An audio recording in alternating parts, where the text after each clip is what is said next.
No, I can see you on my screen, so I'm just gonna ask if you're all right. Hello, yeah, all good. Thank you very much. Just finished Good. tuition. Yeah, good. Thank you. Oh, I just came out of lecture myself, so yeah, we're on the same page, I think. Mhm. Naomi, you good? Oh, I can't hear you. I'm not sure if it's just me. Can anyone else hear Naomi? No. Oh, okay.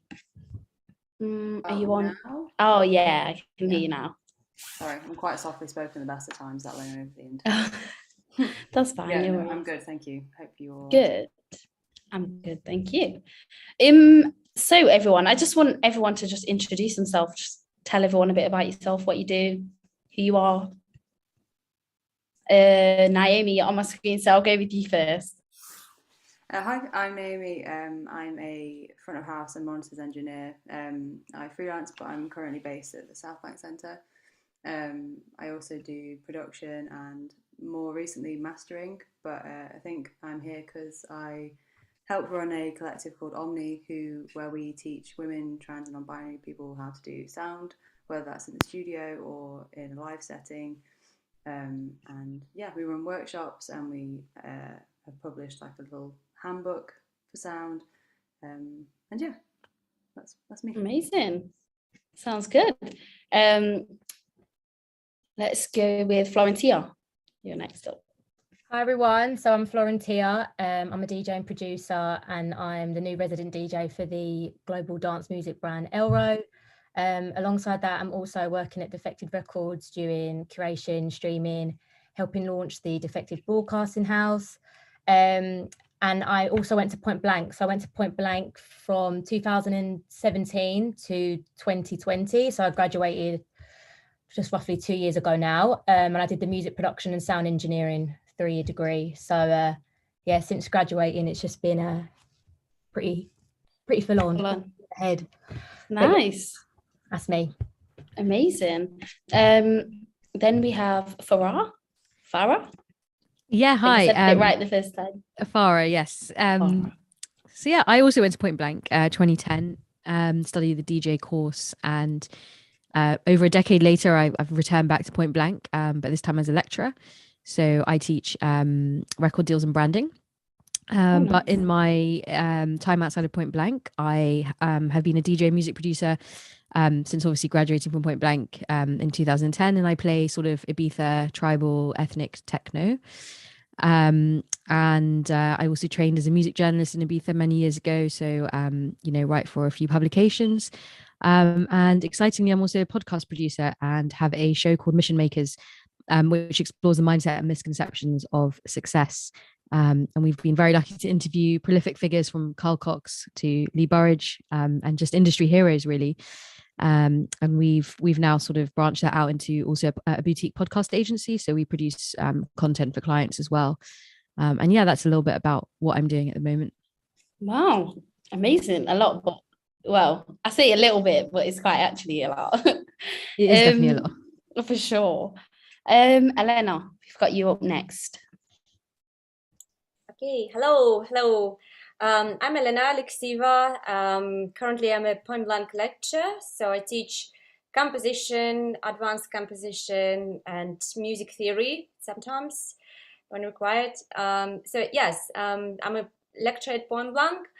I'm also a composer, sound designer. I compose music for video games, VR, just a recent project that I completed, one for the Meta, which is common. Ooh. Yes, yeah, so I work, I compose music for dance. I work with dancers, and I also synthesize electronic dance music with the actual dancers. Write music for games, work with the composing agency Hot House Music. So yeah, it's been good lecturing, composing music. What else? Just recently, about to complete my PhD in composition for digital media platforms. Oh wow. So fingers crossed with that. Yeah. Yeah, what else? Yeah, and in my music in general, I came from classical background, so I'm classical concert pianist. So I've been playing classical music for a really, really long time, and then at some point of my career, I got fascinated by the popular culture and creating new music. So right now, I'm mostly working with either electronic or popular cultures, but nevertheless, I really like this fusion of classical and modern, and um, I think stylistically in general, and if we are more open to bring classical musicians on board with the electronic music production and vice versa, I think it will benefit the music industry in general. And yeah, so. Oh wow, amazing. It's so nice to hear like everyone doing different things. Like, and it's not just like, oh, one person's like a producer, the other person's a DJ, like even being a composer of music and like producing, it's just amazing. Everyone's doing different things. I love that. So basically we have 5 questions that I just want to ask you guys, and basically we're just going to have massive conversation or debate, depends on whose opinions what and everything like that. But the first question that I want to ask is obviously all to do with women and in the industry and empowerment and who we are and where we stand. So to kickstart it, I just want to see if everyone thinks or agrees that there is equal opportunities for men and women in the music industry. And feel free to just talk. Don't think you have to like keep yourself on mute. Like I personally definitely don't think that, but I want to hear your guys' opinion as well. Who goes first? Who's going first? Go on, you can go first. Shut your mind off first. I agree with you. I definitely do agree with you. However, coming from an artist's perspective, I feel that because there's been so much attention and light being shown that there needs to be a more balance with male and female in the industry, that I feel like with women coming forward in the industry now, especially in dance music, that people are starting to pay more attention. And I feel like if you're a male trying to break through in the scene compared to a female, I can see slightly more now that females are getting more attention than they were back in the day. So it's nice seeing that there is now more of a push of women coming forward, but we do still have a long way to go. Like I definitely agree with you, especially even if you look more in the kind of sound engineering in the back cover side of things, there isn't enough women like at all. I totally agree with you on that one. Yeah, I definitely think the same as well. Like with sound engineering, even producing, like composing music as well. I definitely think it's very like the ratio is definitely more men to women. Whereas DJing now, I think we're definitely seeing a lot more females come forward. Do you know what I mean? Anyone else? I can, yeah. I mean, obviously, my main sort of focus is in live, and I think some statistic came out the other day where I think it's between 2 and 3% of backstage crew are women. So wow, for itself. I think that's changing. I think historically, it was a very male-dominated environment. But I think I don't know. I can't always speak for everyone in production as well, but I feel like, because it's always been seen as like a technical thing, and women sort of historically have been excluded from any kind of STEM subject. And I know this isn't like strictly STEM, but it kind of is. And there's always been this doubt cast on women's abilities to do anything kind of technical. I think that's all played into it. But I do think that it is changing. I think we've still got a way to go. So I don't know how anybody else finds it, but I feel like a lot of the job opportunities in the industry are kind of nepotistic. And if you are, I guess if you're a man, you know, other men are dominating the industry. They're going to put you forward first. I think it's really good that there's like campaigns and things to try and address that and like sort of get women into these roles. But yeah, I do think historically not great, but hopefully. I totally agree. It's actually, I never knew that about like live production and stuff, that there was. I'm not surprised. I say I never knew that, but like I'm a sound engineer myself, and I've been in like a lot of live recording situations and it's only men. And a lot of the time I've had questions like, oh, do you know how to do this? And it's like, I actually do know how to do that. So you saying that, I'm really not surprised. And there's a statistic that I got sent, and it's the top 100 songs in the UK in 2020, only 3% of the producers from the top 100 songs within 2020 were female. I'm not surprised by that at all. It's not anything new to me. So like when these statistics got sent to me, I was just like, oh, okay, cool. Like on to the next, you know what I mean? Because it's nothing that we haven't seen. As all women in the industry, we know that when we in a certain place that's male dominated, it's mainly going to be male dominated. And even you saying, if a man's got his brother that's in the industry and he knows someone, that is going to automatically going to be a man that gets hired rather than a woman, because it's male dominated. Do you know what I mean? So I think CEOs is going to, like, CEOs of certain places within the industry need to start being women, because I feel like that is a way as well for us to get the foot in the door, even though it should never be like that. It should just be equal. But I think seeing more women, like management and just the owners of things, would allow a lot more women to get an insight into it. Because as much as men might think that they're inclusive, some men aren't actually. And it's like kind of you're forcing your way into it rather than it being, oh, I see your talent, let me actually hire you. Do you know what I'm saying? So yeah, I think there's this thing we always say at Omnii, where it's like I think it applies to like all instances, whether it's gender or like race or socioeconomic background. But I feel like if you're not from the majority of whoever's in the industry, you can't just be average at what you do. Like there's a pressure on you to be exceptional, and that's how you get noticed, which I think is massively unfair. Oh yeah, for sure. Can I? And I think, yeah, of course, obviously, of course. I was thinking, in general, like when we think about music industry, the word industry is the economic activity around the music, right?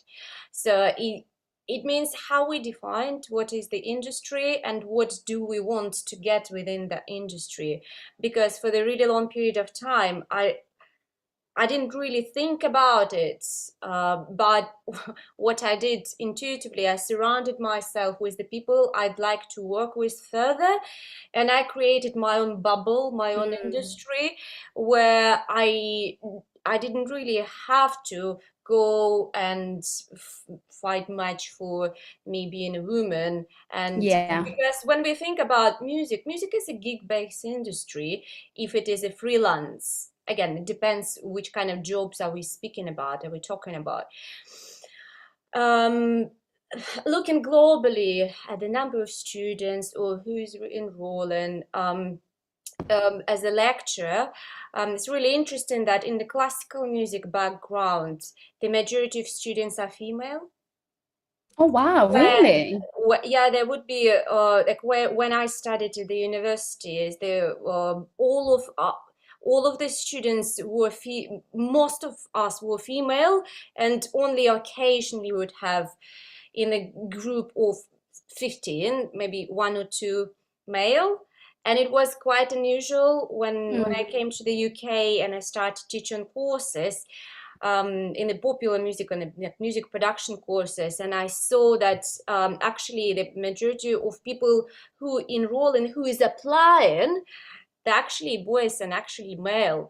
And if we look at the percentages of the people in general who is enrolled, the large percentage is male within the music production scene. I'm not sure, is it due to the nature of music production or the nature of the DJing rather than classical, but that disbalance, that imbalance, even just by the number of people when we look at it.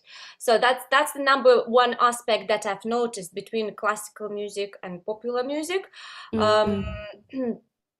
Maybe classical music is not as cool for the boys. I'm not quite sure. Well, that could be a reason. Another thing that is in my mind that I'm thinking about is that when students and young adults, when we're finishing the universities and when we go to that job hunting position, right? Again, it depends of what do we want to achieve, which kind of job do we want to achieve. If it is maybe performance-based oriented and music-based, gigs oriented, the network is really, really important. So if you know lots of people, and again, that network surrounded with the big concerts, and Florentia probably can tell me more because I don't DJ. So yes, if you want to get that gig, you probably need to know lots of men's within that network, and it's just happened that the majority of the people who work there, they are male. So for those to hunt for those kind of gigs, it could be problematic because we need to know those people, and those people would like to be friends with their friends. And I personally, I'm quite soft person, so for me to go and chase another person like, hey, give me yes, I cannot do that. So to me, that's an intelligent barrier to come through, to ask for that gig. And yeah, I just find that my personality gets on the way quite a lot. So yeah, it's an interesting, but at the same time, I think as the females, if we create our own industry, if we create our own job opportunities and our own gigs, we might not need, well, we still need to fight for our place within the music industry. But yeah, just kind of keeping in mind that it is a gig-based industry, and it can be problematic to find gigs for personalities. But then it's in our hands to create our own gigs as well. No, for sure. Wow, you said something so interesting. Like even you talking about like DJing as well. I'm a DJ myself, and I think I've been to. I think before lockdown, there was a massive, I think there was a bigger divide in the equality within the industry, because I think since lockdown, we've had to find a way to be creative, but in our own way. And that's why I think you saying sometimes we need to kind of create our own lane and work together. I've seen that a lot more over lockdown. And before lockdown, I went to my first ever gig DJing in London. And when I went up to the DJ booth, a guy who actually wasn't DJing on the night asked me what I'm doing at the DJ deck, like, why am I here? And I was like, oh, I'm DJing. And he was like, are you? And I was like, for you to question me about my role, that puts something in place where it's kind of like, you cannot believe that this is actually what I do, if you know what I'm saying. But I think if it was that a punter, or is that someone that was working on the night? This was one of the DJ's friends. Okay. Yeah. So he wasn't DJing, he was just there with his friend DJing. And when that happened to me, I was like, I'm not surprised at all. I'm not surprised by this, because I think it can be a very ignorant industry, but at the same time, I think you have to take it with a pinch of salt, because if not, maybe things like us creating our own lane and creating our own way to like push things wouldn't come about if these things didn't happen. And maybe we might just be stuck in a cycle where we're trying to fight to get somewhere. But like Elena said, if we actually do come out the way and say, look, maybe we create our own record label for women, or maybe we do things like this panel, this can start something else, if you know what I'm saying. I think it's really like interesting to hear, to be honest. Because it is about, if I have a venue and I want to book, Eza and Florentia and I'm not sure if the other participants are DJing as well. Like that's the matter of having a place and having the money and having the people who listen to the music.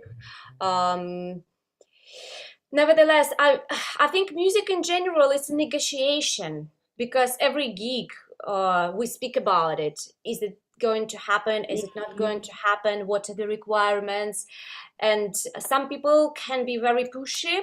For me personally, it's a bit hard to push all the time. So even though I do, but I find it internally quite difficult to me personally, just always ask, always. Yeah. So I'd say it's not in my nature push things all the time, where for some people it comes quite easily and naturally. So I think, that's just my thoughts. But I have also experienced in the game industry, game world, people also ask me like, oh, are you actually playing games? Or do you know how to I play think I this lost my game? connection a little bit. Hello? Oh, sorry, that was my connection. It just went there a little bit. So the thing I was saying is that sometimes I do have also kind of negative comments like, are you sure you're in games? Or are you classical or are you contemporary? Or but at this point, I don't try to prove myself to anyone. Yeah. Because it's very hard to always prove yourself to people, and especially if you're in the middle of something, it can be very, very destructive. So I try to kind of blank out those my personal reaction towards certain kind of comments. So even though it's not good, I'm trying to like control it. Yeah. No, for sure. I think as well, it's hard. Like sometimes I think sometimes as creatives, we need to prove ourselves in order for people to see us. But at the same time, there's a point that it can become draining when we have to force, for example, getting gigs or getting people to hear your production, because they might think, does she can't do classical and I don't know, pop at the same time, like it's just not a thing. But to prove that to someone is a lot more draining than to actually play it and be like, look, this sounds good. Do you know what I mean? I think for that, I could talk about the equality thing for ages, honestly. But I think for that, it's just very like, either we have to do one thing and actually just be like, here, this is it, I'm proving it to you. I'm not explaining and I'm not trying to tell you how good I am. I'm just going to do me. And I think that's what, like us as women, we have to actually do, and just be like, I'm just going to ignore this. This is none of my business. I'm just going to do this. And I want to progress in this. And I think for women, it can be mentally draining. Personally, I find, but as long as there's a team and a collective of people who you think, I know that one person inspires me, or I know that one person actually hears my production and likes it, or has booked me before and is going to book me again. I think as long as we break through that little barrier, there's a massive wall that's going to come anyway that we need to push through. But that first step is what we need to get over.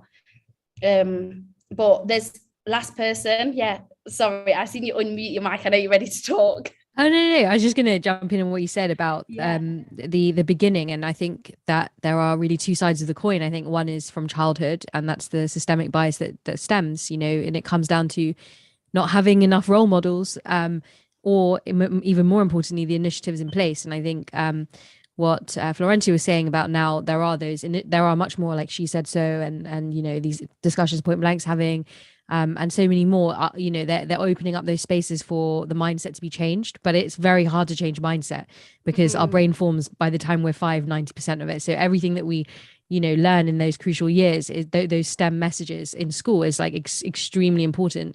And again, those role models. But then I think the other side of the coin is that because of this kind of old boys mentality and the hedonism that comes with the scene, 100% your network is absolutely critical. But just because of, like, I'm speaking more from dance music perspective, but those environments are like extremely hedonistic, and they're designed to be that way. And as a DJ, you're creating that space for that energy to rise and be euphoric, right? But you have to be so mindful of your own professionalism to actually protect your own safety as women, and that's a huge problem, obviously. But again, like you guys are saying, you need that tribe around you that will protect you. But it's not realistic that every single place you go that's going to be the case. So you kind of, but also the last thing that you mentioned about lockdown, I think that because this industry has been just totally shaken to the ground, and it's created this kind of mass consciousness awakening in the planet, of which maybe many of us being musicians were already empathetic and everything, but the majority of people have become a lot more appreciative of their time, the people that have helped them, the industries that they no longer can maybe even operate in because it's been taken away. And so yeah, that I think is changing. But I did also read that stat, and 2% of music producers are female. So whilst everything that is being done is great, it's still not enough, and it still needs to continue. Yeah. It still needs to be amplified until that pendulum is swung in our direction.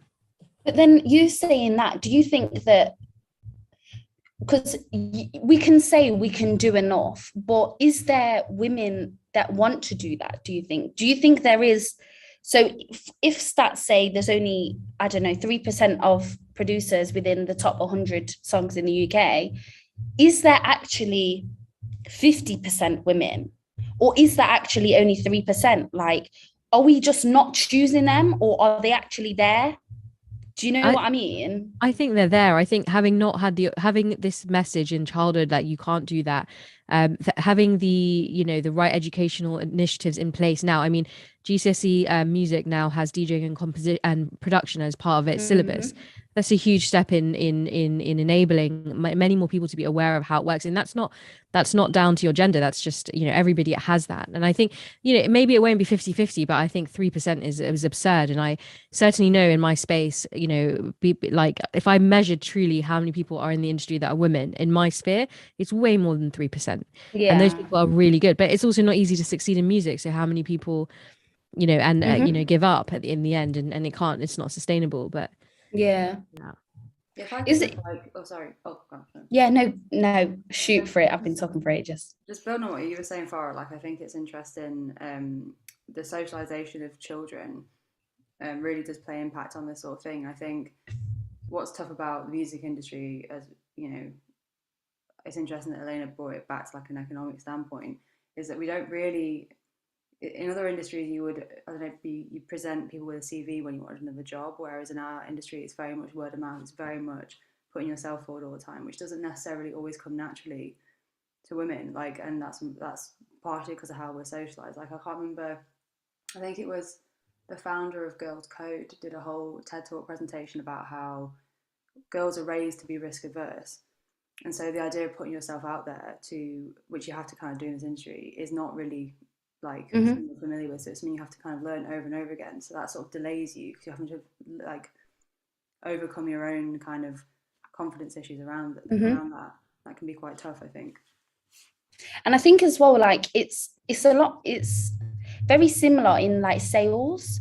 I think, when you go out on the street, for example, or the people that knock at your door and try and sell you things, there are a lot more men than women that you see. And I think that comes down to the confidence that we are talking about, because it's easy for us to feel like we want the job, but to try and go and get it is a different thing. And as we're like a minority in this industry, we have to go and get it a lot of the time to actually get an income. Like, there's a lot of times I've had to honestly like email places to see where I can DJ because I need the money. And I think it would be a whole different story if I was a guy. I feel like I would get more approached by like promoters or even venues to DJ. And my boyfriend's a DJ as well, and I've seen the ratio. We used to work at the same bar, and I've seen the ratio to gigs he would get over me, and we play honestly very similar music. And it's not about the ability of a woman doing it, because I can do an equal amount to my boyfriend, for example, but still I feel like I'm fighting a bit more, which basically leads me on to my second question, which is, do you think that women in the industry have to work twice as hard to get taken seriously? Have to work 10 times as hard, forget twice. I like that one. Anyone else? I'd say the work speak for yourself. To me is like, as long as you deliver, at some point that's what's matter, the result. So yeah, it is hard in terms of overcoming the feelings all the time, but also because you need that the other aspect, we have to do those gigs all the time, we have to fight for those gigs all the time, and this is why it feels like it is an ongoing battle, but that's the reality of that industry, where, for example, if that would be a boy, if they're friends, they're like, oh, hi buddy, can you do that? Yeah. Yeah, it's more, I think it's just in terms of communication, maybe a bit slightly easier for them. In terms of twice as hard, or I don't really know. I think in music in general, it's hard. Being a musician is hard because you have to practice, you have to maintain your skills, whichever skills you've got, whether it's a DJ or whether it's a playing, or and I think the maintaining the network of connection is also the work. It's also the relationships that you build with other people. Then you want to make sure that how they feeling. So I don't know. I think just being a musician in general is very, very hard because you work all the time. You work all the time. In terms of working twice as hard, twice less, I'm not sure. I work a lot. I think. I know. Yeah. I know what you mean. I know. I think like as well, you saying sometimes the work kind of speaks for yourself. I find that quite interesting because I still think like our work can speak for ourselves, yes, but even if it does speak for ourselves, it doesn't mean that things are going to get taken seriously after that. Like, I don't know, there could be a female producer on the top 100 chart who has probably done 5 songs before and they've been amazing, but maybe they've only reached the top 100 now because I'm not sure, maybe it got through to a radio station that got more plays. But I think as much as sometimes we try to prove ourselves, still that isn't enough. Yeah. Because it's not always taken serious. Even though it's good, it's still seen as like, it can't be real. That's how I see it sometimes. I agree. Sometimes sometimes it is that the aspect. Yes, you do everything you can, and they still like. Yeah. Florentia. I was going to say, I do agree with what Elena's saying in terms of the music industry in general. Like, it's hard graft. Like, you really got to work for it. Like, even try and just try and land bookings, try and land residencies and things, like, it's hard. And being a producer as well, it's really, really hard. And I think it's hard for both men and women. Like, just trying to break through full stop is hard, and you've really got to put in the graft for it, and you've really got to work hard, do side jobs, work on the weekend and whatever, because there's only so many, there's only so many places on lineups, and there's only so many that are available to people. But again, going back to the point what I was saying before, trying to break through now, I am proud that I'm a woman breaking through, because I am noticing more of a difference, that promoters and people that work behind the scene are looking for more women now. So we do have to work, like men or women, you have to work full stop. Like, to make it, you need to work, like, you need to work hard. Working twice as hard, again, in the dance music scene, like artist producer wise, I feel like women at the minute are getting a bit more of a push at the minute, which it should be that way, because we do need to try and push more women into the scene and promote them more, and that women can produce, women can be DJs as well. So but moral of the story, I think men and women, music industry, hard graft, like, full stop. Like, you got to work hard to earn money from it and see some sort of something tangible coming from it. So yeah, that's what I think.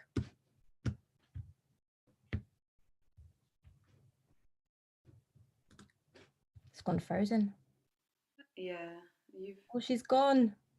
Hello, is that oh no. I think as well, just while we're on that and the working hard, I think actually the higher up you go, the further you get, the more you have to work. Because I feel like more and more, there's less and less places to hide. basically. Yeah, definitely. It's So like, obviously I do very like, yeah, more techie, like, yeah, in a techie side of things, you get very quickly found out if you don't know your stuff, like, and that applies to like all genders really. Like, there's only so much you can do before you get found out. definitely, and the level that you need to be operating in that space is so high that to actually deliver to that level, you need to be you need to work that hard to deliver to that level, because then you know how many more projects can you take. Well, it depends on your skill set. Oh, she's back. Oh gosh, if it just keeps cutting off in this room, sorry guys. That's all right. Yeah, no, I heard what you said, and I think as well, like, I'm always surrounded by people in the industry. Like, my friends, a lot of my friends are creative producers and artists, and I think seeing men like trying to push through as producers is hard enough, like really, really hard. And I think there's only a small spot in the industry for people to actually like make it and earn a real income, like consistently. And I think that small spotlight has been shone on men for so long that now women trying to, like, not trying to come into it, but women coming into it is like now going to be even more of a smaller like space. And I think as much as we push and try and get our way into it, it's still about people noticing and actually realizing, oh yeah, they are like, they're as capable as men, or they're just good producers. And I think as well, I'm not sure who it was, but someone spoke on, like, in lockdown, like being pushed, basically everyone being pushed to the ground and thinking like all our creativity is getting scrapped because we can't earn an income, because we can't go out and play or whatever it is, that now we've all started from zero again. I feel like that's what it is.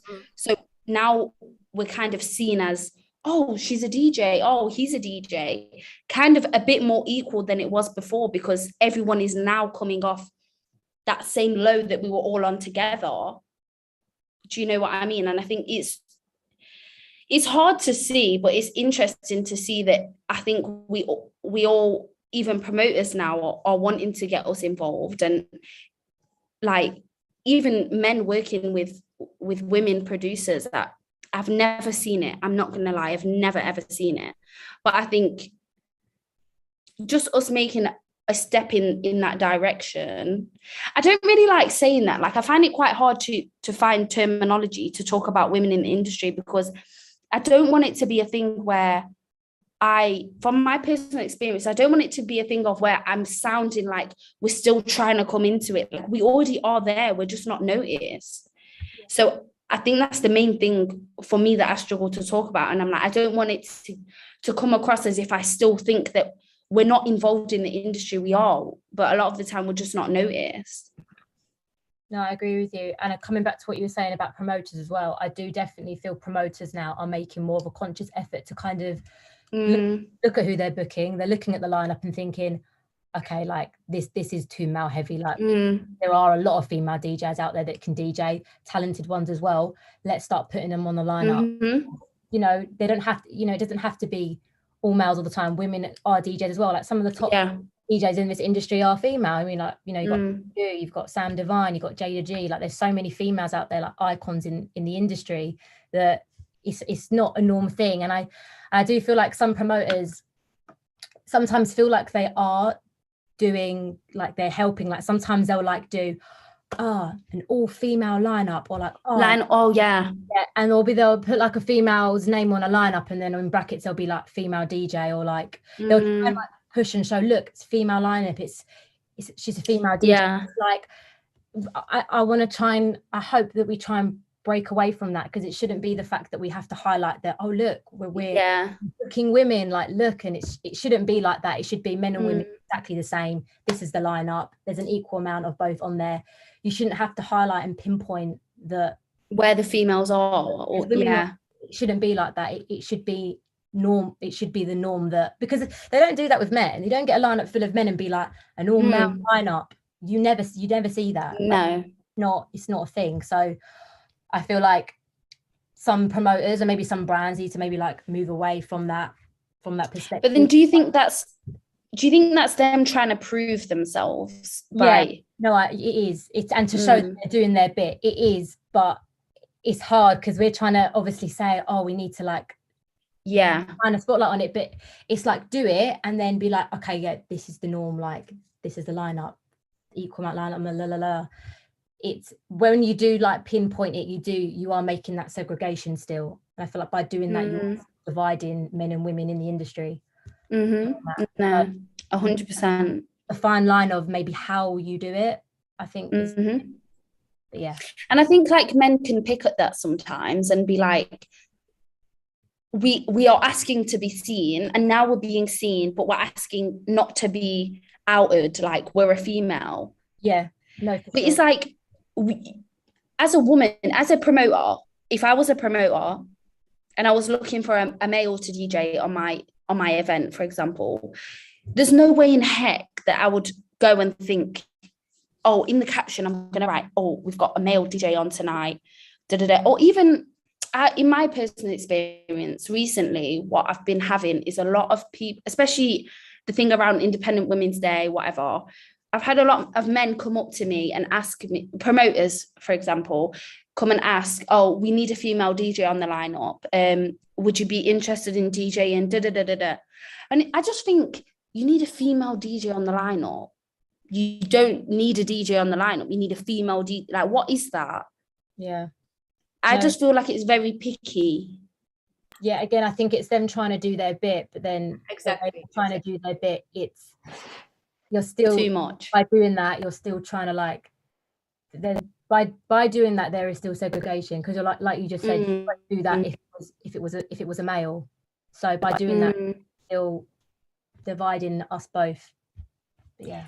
I think in general, just coming back to my idea, when we're thinking about the industry as one like global thing, if we look at the industry in a more fragmented way, that industry is a set of businesses, and one person, I don't know, opened at the club, another person opened at the club, then one person decided to be a promoter, then he had his friend, different promoter in a different club. So if we look at it in this kind of way,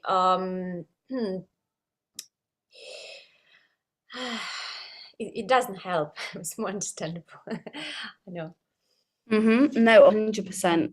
Honestly, like I think, like I've got a question here, and it's, I don't know. I personally don't think it is.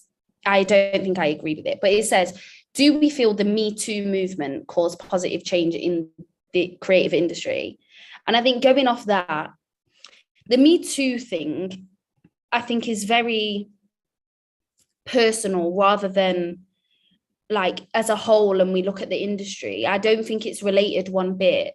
But I think in terms of how women have felt over the years and how we've come now to terms with, we're kind of just getting fed up and we want to do our passion, that we're now kind of creating our own way, and we're making, I think people might see it as we're making too much noise to be noticed.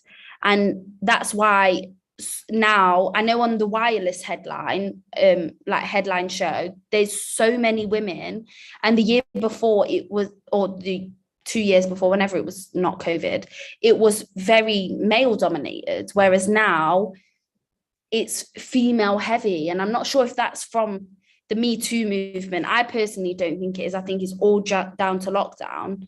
But I think still there's a way that maybe, I don't know, I think there's a way that maybe we've pushed ourselves, but it's nothing to do with probably what people think and how we're getting out of this now.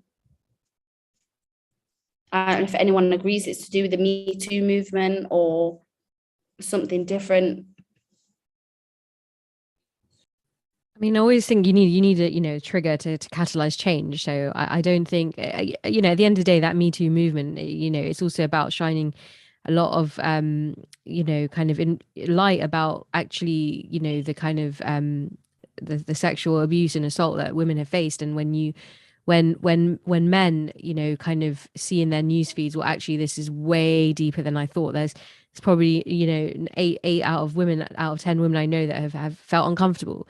I think it's very important to because otherwise how are you going to make change? If we say be silent warriors, that's great, but it's not done anything in the past, you know, isn't enough in the past. So I think it is very important, and until that message has been implemented, until people don't take it as a novelty, and it's just, you know, you might have a 50% lineup at a festival and you don't get guys just saying, oh yeah, that's a female, you know, like that's like amazing. I mean, yeah, but I think more than anything, it's about how some men do just think that they can just do what they want, just take what they want, and make women feel really uncomfortable in environments. And it goes back to my point about safety. As a woman operating in this environment, unfortunately, you do have to be very, very aware of your surroundings because of the dance floor and the people in the industry, unfortunately. And I don't know, that's my thoughts on it anyway. I think as well, like just you saying that about us being like comfortable or even uncomfortable in certain situations. I know where I'm not from London, I'm from Derby, and if you don't know where it is, it's a very small city. It's near Nottingham. Derby. Are you from Derby? Yeah, whereabouts? You're lying. No, I'm not lying. Oh my gosh, I'm from Sunny Hill. Okay, yeah, I'm from Littlehaven. Are you? Oh my gosh, sick. That's so interesting. Oh my gosh, mad. But yeah, basically, there's a producer in Derby that has a studio, and every female that has ever gone there to record has always, what I've heard of, speaking to them personally, I've always heard that producer try something with the woman who goes to the studio, either to record or maybe it's just a jam session. I've always heard something, and I think that there's a stigma behind that about going to a studio with a male producer, but there's also a stigma behind going to a studio with a female producer and being a male going there. I don't think men would feel, I think they'd feel quite powerless going into a studio with a woman producer, sitting there and thinking, actually, she's telling me maybe to do this kind of like melody, but I want to do this other one. I think for a woman to tell a man that, it would be a whole different situation. And I think they would feel uncomfortable to a man telling a woman that. I think we're more accepting to think, oh, okay, I'll try this and I might try this melody on that beat. But I don't know if it's an equal way that women feel like going to a studio with a man. If anyone's ever been to a studio like with a male producer, I'm not sure if you've ever felt uncomfortable, if you've got like an experience with that. I mean, I think it comes down to who you choose to work with, and you know, I think we can't generalize it because you know, there are plenty of male producers who are extremely respectful, who treat their family, their friends, you know, as sacred human beings, as women. I mean, we are the people that give life, you know, they give birth, and there's a respect for that, and there's not any and actually those people, you can see they go out of their way to make you feel comfortable, to so that you know that intention is not that. I mean, I spend a lot of time with 3 particular guys, not all at the same time, but in different studios, and they've been my mentors, you know, my bros, and never have I ever felt uncomfortable. But at the same time, of course, you know, there have been, of course, other people where, you know, maybe I didn't feel so comfortable, and you just go on intuition. But before I go into studio with someone, I will get to know who they are before even making that decision. Like I wouldn't just go in, like, unless, you know, and also when you advance in this path, I mean, it's such a small industry and everyone kind of knows everyone, or they're like 1 or 2 degrees separated. So, you know, if you say, like, I mean, like, actually, having just said that, tomorrow I'm going to a studio with an engineer who I don't know, and he's a male, but I don't feel uncomfortable because I know somebody I know very well recommended me, and I doubt that it's going to be that way. Yeah. You know? And yeah, so I don't know, but I think it comes down to who you hang out with and how you set that foundation and from the beginning. But then I think as well, like, that's why it can be hard as well for women starting up, like, especially artists, like vocalists. They might live in a city where they've never been before, and they're so passionate about making music, they don't know where to go.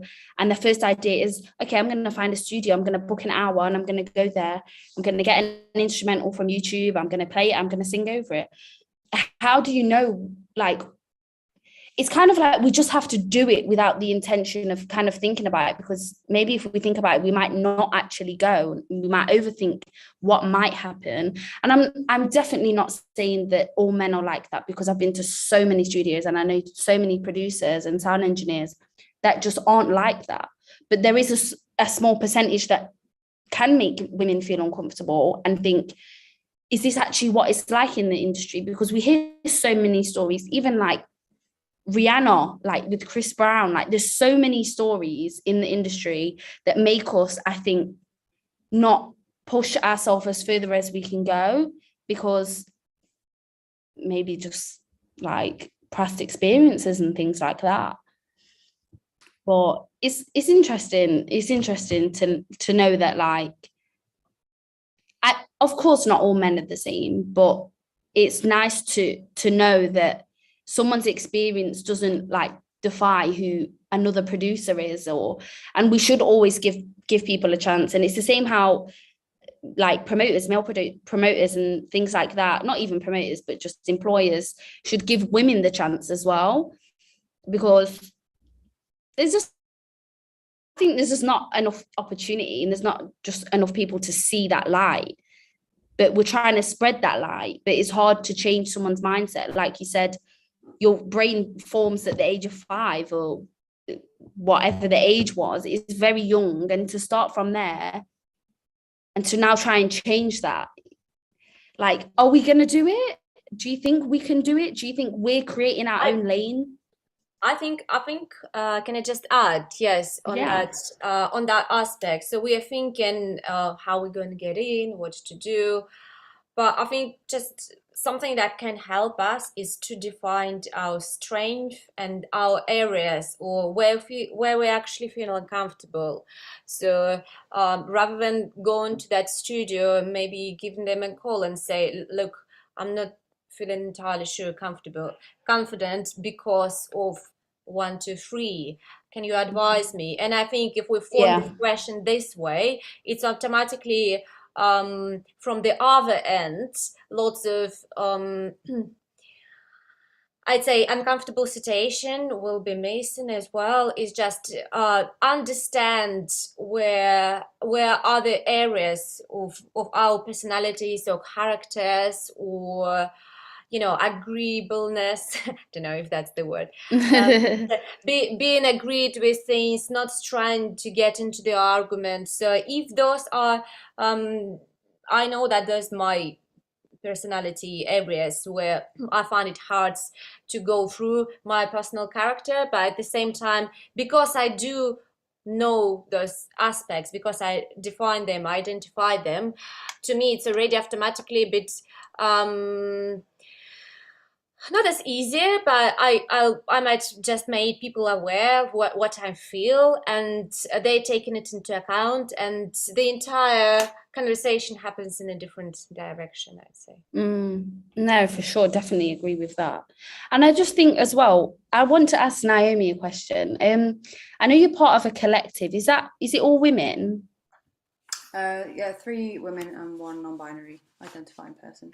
Amazing. Do you think it's empowering to be in that collective, or do you think it's benefited you making moves in the industry?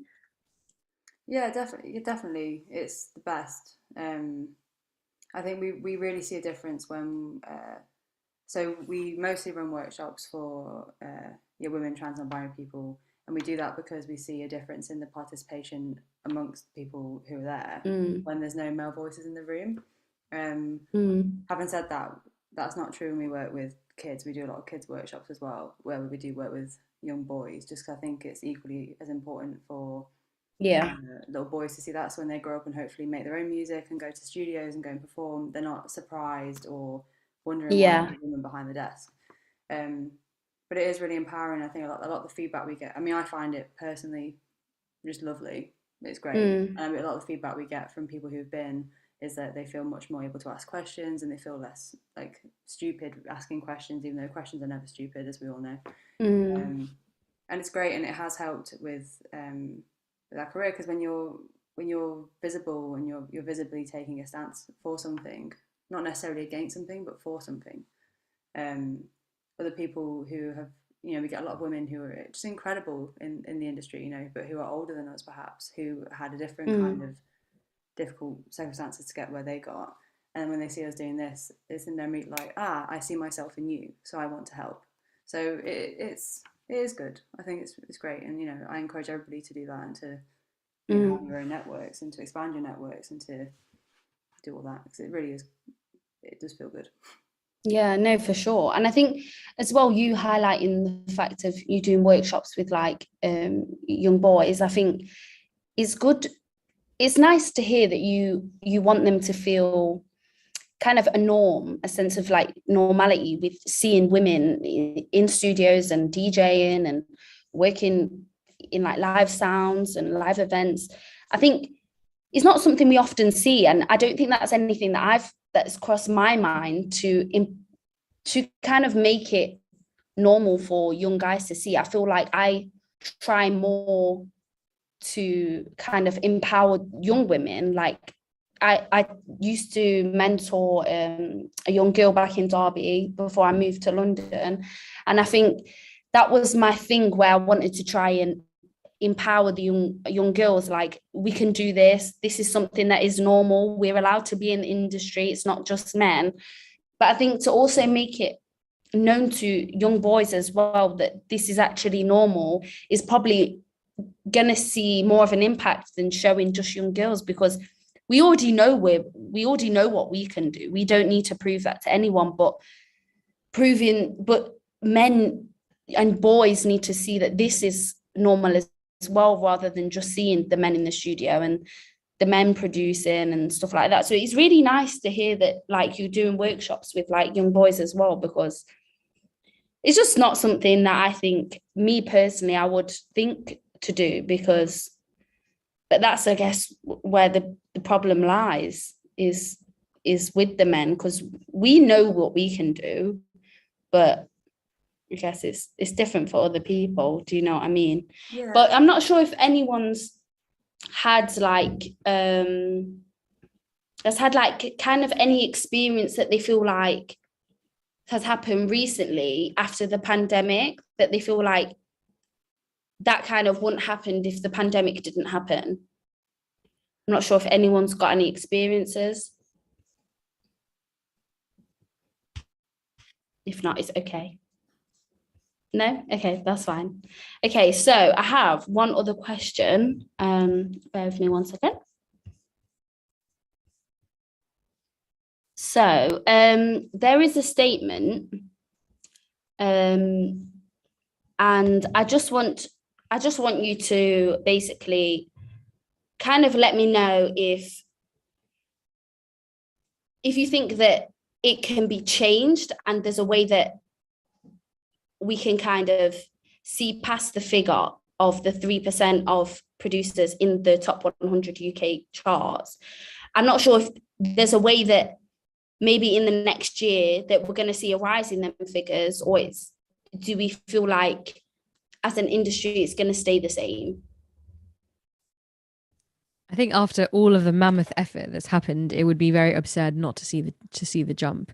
And I would hope that at least 7 to 10% would be, for now, the jump that we see. And then it's a snowball effect, because more and more people are paving the way, opening the doors.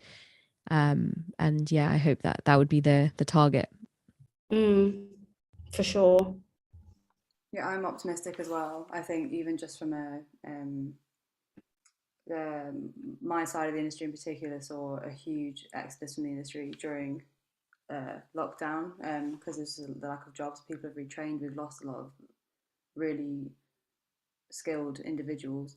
Things. I think that, but equally at the same time as that, it's audio in general across the board, whether it's games or performance or DJing or backstage tech or mixing, recording, doing stuff for VR, AR, all these things, they're all growing. I think what we saw was that when we had to move to online and streaming events and stuff like that, we thought that would go away when the world went back to normal. Yeah. And it's not gone away. So now it's like everything has to be a hybrid event. And so yeah, there's more and more jobs coming available. And so we need more and more people to do them. So it only makes sense that some of those people are women, because there's women training, like Point Blank, there's all these people. So I feel like I'm optimistic for it.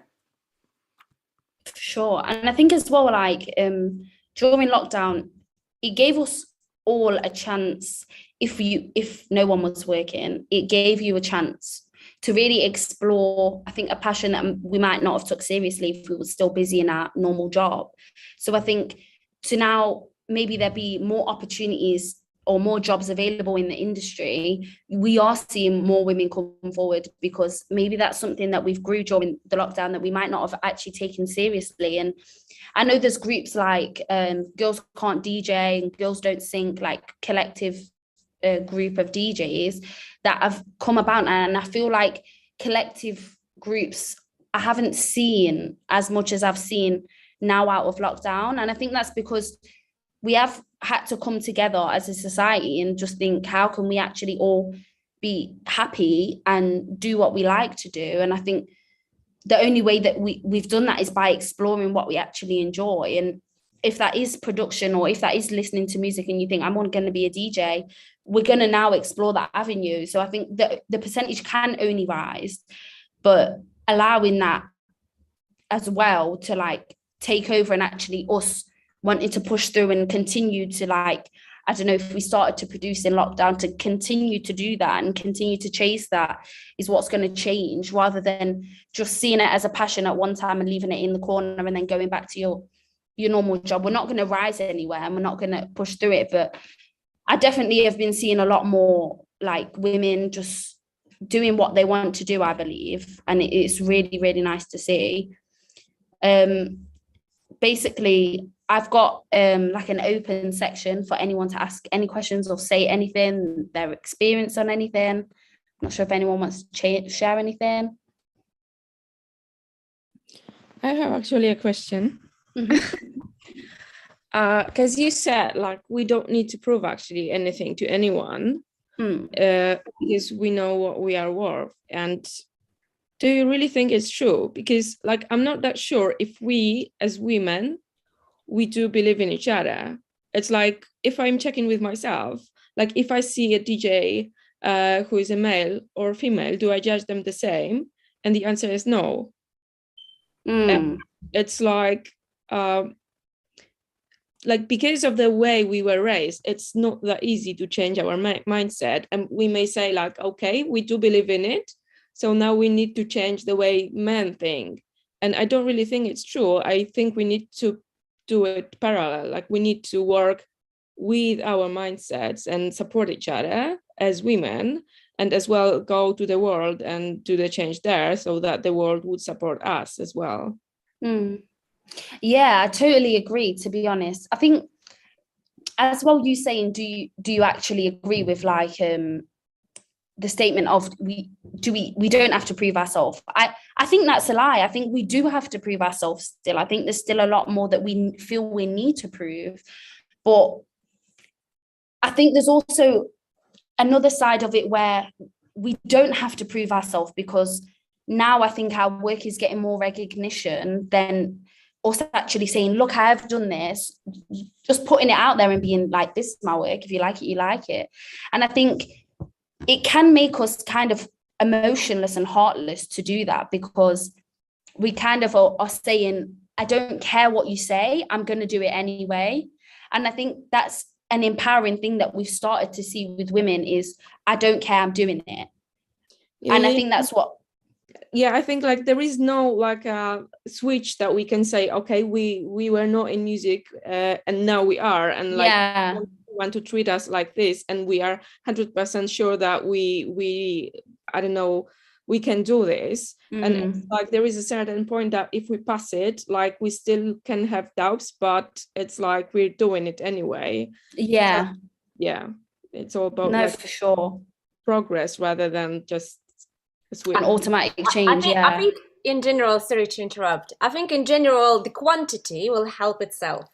So you know, if we're doing lots of gigs and it's everywhere and it's heard everywhere just by the numbers, it can be done by the numbers. But yeah, supporting each other, going and doing it, yeah, that's, as long as we are doing it and we are there, it exists.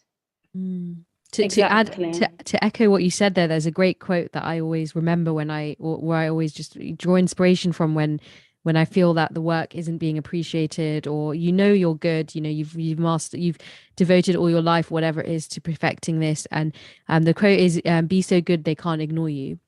And obviously that goes with like being obviously being respectful, but as in keeping your laser focus on your craft, and everything else will manifest from that. But obviously having that tribe of people that do give a level of validation, and you don't need the world to give you that, just your trusted friends, your producers, who can actually judge your art, because they are qualified to judge your art in that way, because they also are of a similar standard and similar level. And of course, just your friends, or whoever your support system is, whether it's your family, your partner, your friends, who lift you up in those moments. But you have to keep that laser focus and on the craft above anything, because otherwise how else will it be able to speak for itself? No, exactly. I think it's important for all of us to remember that as well. Like, we probably all do feel like that. I'm not going to lie to you. I definitely do feel like that. I feel like you feel like that. Like, even saying that quote, it's nice to hear. Is like, as long as we're confident and we're strong-minded, we don't have to prove ourselves to anyone. It's like tasting food and you think you like it, and then someone tries it and it's like, that's disgusting. We have different taste buds at the end of the day. Like, one person's not going to think the same as the other. And it's from my own experience as well, DJing, I've had to ignore men. Like, I play a lot of Black music, what you can call it, is what a lot of people like to call it, bashment, Afrobeats, dancehall. That is what I like to play. And I've been in venues. I did a one venue in this place called Burton, and it's like the deadest town ever. And it was honestly very uncomfortable for me to go there and play. I played like a 30-minute dancehall set.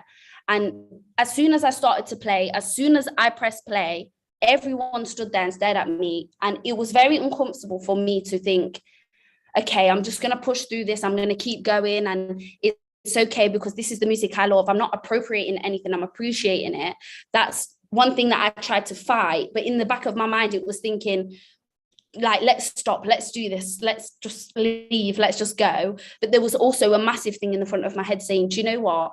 I don't care. I do this because I really like this music, and this is what I'm so passionate about, that I couldn't put any more love into it if I tried. Do you know what I mean? And I think as long as we feel that and we know that we're doing exactly what we can do, why do we have to go and prove that to someone else? And if I think that I can show these people how good I am or what I know, it's going to prove everything that is, it's going to defy every stigma that you've got in your head against me or what you're thinking. And I think it's always important for us to remember, doing what we love and our passion is F what anyone cares. Like, honestly, we just need to do us, because that's the lane that we're going to create. And I think as women, we're going to all combine together, because we all know that probably if we meet another woman and we see them doing good, we will actually rate them like, that's actually really good, well done. Like, we're not going to I don't think I'll sit there and be like, that's rubbish, if it's actually good. So as long as we're all on the same page and we all empower each other, there's nothing that I feel like can go wrong. But maybe over the years, that's maybe not how we've progressed, is just not empowering each other. But social media now is such a big tool that we can do that.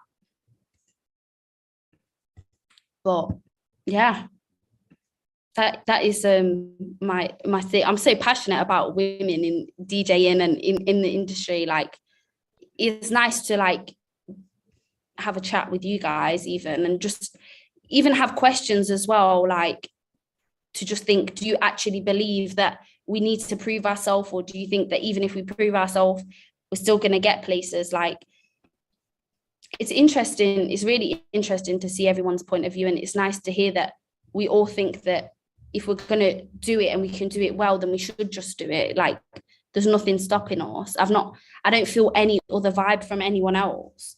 And that's what I feel like I felt from a lot of women in the industry, to be honest.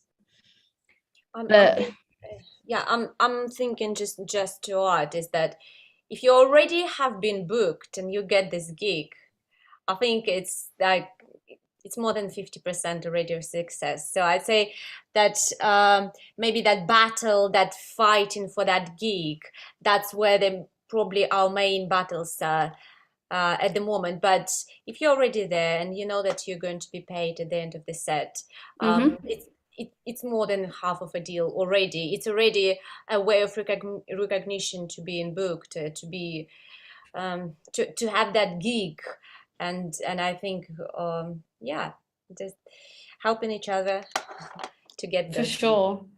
Yeah, definitely. Well, it's been lovely speaking to you guys. I absolutely loved it, and I'm glad that I've met another creative from Derby. That's really nice, honestly. But yeah, I hope everyone, if I don't ever see you guys again, which I'm pretty sure I'll probably come across you guys, that we all just focus on what we actually are doing, and we just continue to do that, because at the end of the day, that's all we can do. And it's the same way men do it. They just focus on what they're going to do. It's the same way we need to do that. And we're all strong. We all know how to lift each other up. And as long as we carry on encouraging it, like everyone, we're on the same page. But yeah, it's been lovely speaking to you guys. You as well. Lovely to meet you all. Lovely to meet you. Yeah, lovely to meet you all too. Thank you. You're welcome. But yeah, I hope everyone has a good night. And I've got passion now. I feel like I could just talk for another hour, but that's it. It's come to an end. But yeah, it's been great speaking to you guys. So have a lovely evening. Thank you. Bye. Thank you. Bye. Bye.